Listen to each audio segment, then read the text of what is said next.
Hello, and in this video I'm going to be telling you guys how you can win with the Astra Militarum Manticore.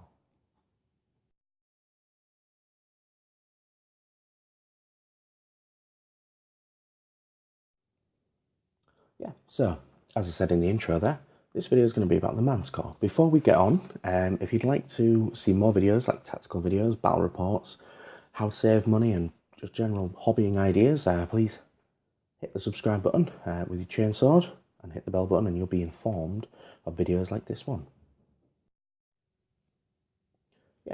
So the Manticore, this model is a single model, so you can't have like multiple models in that unit. So it still takes up one, it takes up one force organization chart, unlike things like the Basilisk, which I do believe is a multiple one. So you are using one heavy support spot, but the way it is nowadays, it's not really going to be a big deal. I mean, obviously, if anyone disagrees, put them down below. I'm open to hearing. So the first thing I'll do is I'll read basic stats. I'm not going to go over it fully. I'm using my broken screen tablet, which is always cool. So power level of 8. I did do the maths, and I think it's 135 points base. Storm Eagle rockets cost nothing. The heavy bolter costs 8 points. So a total of 143 points for this model, which isn't too bad. A little bit more, I believe, than full strength tactical squad. So see what you get for your money. So for your points even. So you get 3 up save, much like a Space Marine. You're getting 11 wounds. So quite similar, but not exactly the same, as the Chimera. Since it was a Chimera base, it's obviously going to be. Toughness 7, that's pretty decent. Not the best, but it's pretty up there, you know. It's going to take a bit of damage or a lot to wound it, relatively speaking. Strength 6, like that matters. I mean, it can help in combat, but it's not going to be in combat if you're sensible. Weapon skill 6+, woohoo! So he's going to be hitting with his possible 3 attacks. So the way it degrades, so between 6 and 11 plus wounds, which seems a bit silly because it's on 11 wounds. It can move 12 inches. You're probably not going to be doing that. Ballistic skill 4+, and attacks of 3. 3 to 5 wounds. 8-inch move. It becomes a 5+ ballistic skill, so it's going to be hitting on 5, so it's going to be like an orc. And it does D3 attacks. Again, D3 attacks, probably not going to be bothered. Ballistic skill 6+, when you're between 1 and 2 wounds left, so it still can do damage. So don't ignore those 6s, but it's not going to be awesome or optimum between them times.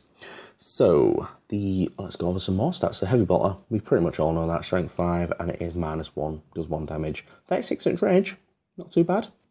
Pretty okay, but you're probably not going to be using it for that, especially the way I would use it. But it's an extra shot, isn't it? Some bullets. You get Storm Eagle rockets. You can only fire 4 of them in the full game. So that means you are, after 10, 5, and 6, if you fire them all, he's basically got his heavy bolter. But we'll go over that in a second. Yeah, so it's strength 10, Storm Eagle rocket. Heavy 2d6. So if you move, you're going to be a -1 to hit. You're probably not going to be doing that. But 2d6 shots, that's pretty good. Up to 12, between 2 and 12 shots, pretty decent. Strength 10, good. -2 to the save, so that's good, but not the best, but oh well. D3 damage, so obviously, you can imagine you get possible 12 hits. You're probably not going to wound everything, not going to hit everything, but you've got a good fair amount of damage there that you can put out, and it doesn't have to actually be able to see the target, which is cool. So not quite sniping characters or anything like that because of the new ruling and all that. But yeah, whatever. Yeah, so someone hammering next door, which is always cool. Yeah, so it's obviously got a smoke launcher. So instead of firing, you can just -1 to hit, which is okay. You can swap it for a heavy flamer. You can give it a, what do you call it? The Hunter Killer Missile, which is okay. So we'll get back onto the actual, I say tactical side of this. So how can you get the best out of it? That's probably the best way to say this. So the best way to get the Manticore is, quite obviously, if there's some line of sight blocking terrain, park it down there, and he can still do his Storm Eagle rockets and do that willfully, and barely anyone can get at him. Obviously, people can still get him, but they can't shoot at him. So he's going to be sitting there, not going to affect his ballistic skill, not going to do anything, he's going to stand stationary. So if you are Cadian, which is pretty much the way I'm going to center this video around, because that's what I play generally, Cadians have reroll ones to hit if they didn't move, if they're shooting phase. Reroll ones to hit if they didn't move in the preceding movement phase. So again, as I said, you're probably not going to be moving him. It can move 12 inches, I think we said. Yeah, possibly. Let's bring it back. Yeah, 12 inches. Yeah, it's not really going to do much. So, so you're going to sit him behind some cover, reroll those ones. So it's going to be hitting on 4s most of the time. Rerolling 1, so it's almost like Space Marine ballistic skill, give or take. I'm going to be doing quite a lot of shots. So the way I play it is I would probably, with a strength 10, I would probably aim at, depending on the army you're going against. If you're going against all like Gaunt or infantry, then you probably don't have a lot of big vehicles or monsters to target. But that's the way I would play it against the monsters and things. With a strength 10, anything other than toughness, which I don't know if there is anything, is going to be wounded on 3s or 2s. So that's pretty sweet. That's good. So it's going to perform very well against Terminators, Marines, guards, vehicles and monsters. So it's pretty much versatile, but I would aim it at that. The big targets, strip off some wounds, do a lot of damage.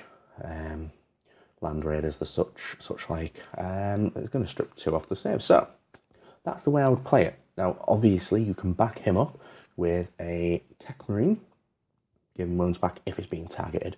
You know, maybe sitting around some parked vehicles that are probably not going to be moving that much. So I've not really organised this in my head. The basic gist of it is, you can, once all your Storm Eagle rockets have gone off, you can then send him after an objective. So you can move 12 advance, so you could possibly move 18 inches maybe, between 13 and 18 inches, which isn't to be sniffed at if you want to just grab an objective last minute. So you can be like your little ace in a hole, providing no one else has got anything. You know the deal. So that's where the movement would come into play. So it's not so bad. What else have we got? I'm going to stop trying to say a lot, if I can help it.